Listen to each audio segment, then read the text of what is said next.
Hello everyone, আমি মান্টি আর মান্টি ক্রিয়েশনে তোমাদের সকলকে অনেক অনেক স্বাগত। তো আজকে আমি তোমাদের জন্য নিয়ে চলে এসেছি আরও একটা সেলাইয়ের টিপস।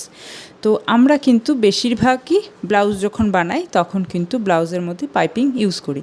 সেটা সেম কালারের হতে পারে অথবা গোল্ডেন কালারের হতে পারে অথবা শাড়িটা যেই কালারের রয়েছে সেই কালারের কন্ট্রাস্ট দিয়ে কিন্তু আমরা ব্লাউজটাকে রেডি করতে পারি। তো আমার এখানে ব্লাউজটা রয়েছে ইয়েলো কালারের আর হাতাটা রয়েছে এই কালারের, মানে হাতার যে ডিজাইনটা সেটা হচ্ছে এই কালারের, আর শাড়িটা মেন যেটা সেটা রয়েছে এই কালারের, মানে এই রকমের কালারের। তো সেই কারণে আমি কিন্তু এই কালারের একটা পাইপিং ইউজ করেছি। তো এখানে আমরা সাধারণত দুই রকমের পাইপিং ইউজ করি।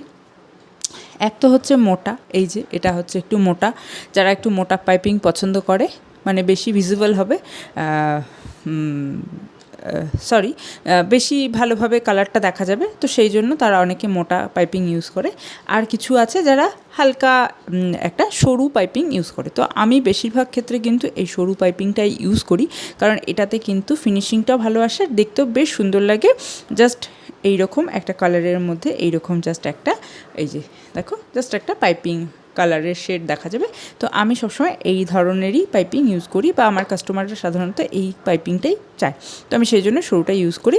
আর মোটাটা কখনো কখনো, বেশিরভাগ ক্ষেত্রে মোটাটা ইউজ করি চুড়িদারের ক্ষেত্রে, কুর্তির ক্ষেত্রে হাতাতে সেখানে ইউজ করি, বাট গলার ক্ষেত্রে, ব্লাউজের গলা বা কুর্তির গলার ক্ষেত্রে কিন্তু এই সরু পাইপিংটাই বেশি ভালো লাগে। তো তোমরা চাইলে কিন্তু এই সরু পাইপিংটাই সবসময় ইউজ করতে পারো।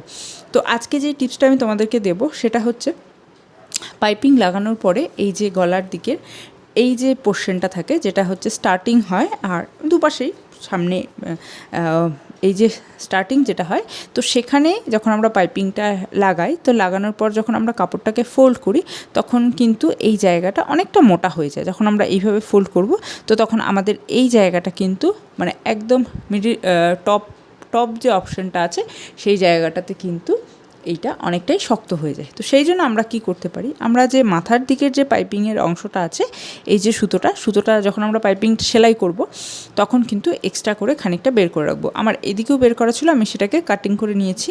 তো সেম এরকম সামনের দিকে কিন্তু আমি এখানে বের করে রেখেছি। এবার যেটা করব সেটা হচ্ছে, আমি ফার্স্টে সুতোটা কেটে নিচ্ছি।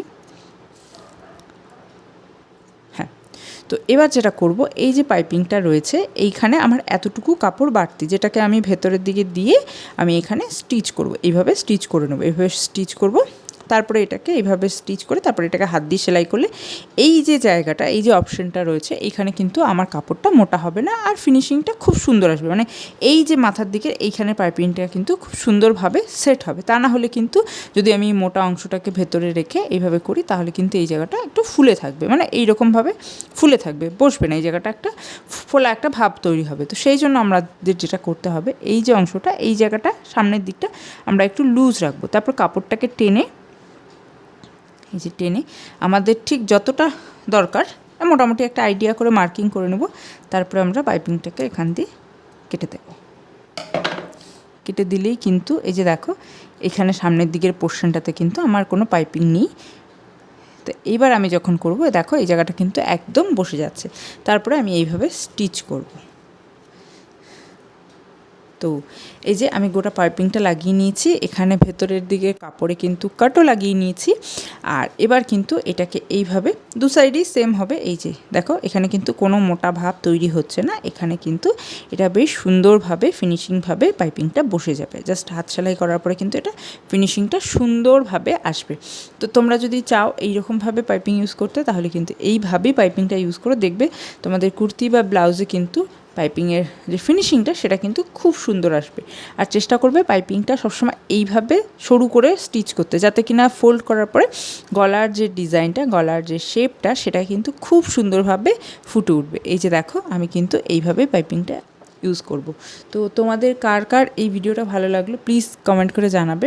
আর আজকের জন্য এই সাধারণত একটা ছোট্ট টিপস, এরপরে আমি তোমাদেরকে আরও অনেক টিপস শেয়ার করব আমার নিজের সেলাই করার অভিজ্ঞতা থেকে। আমি যেটুকু শিখেছি সেটুকুই তোমাদের সাথে শেয়ার করব। তো চলো, আজকের এই ব্লাউজটা আমি আর কমপ্লিট করে নিই, আর কিছুক্ষণের মধ্যে এটা কমপ্লিট হয়ে যাবে।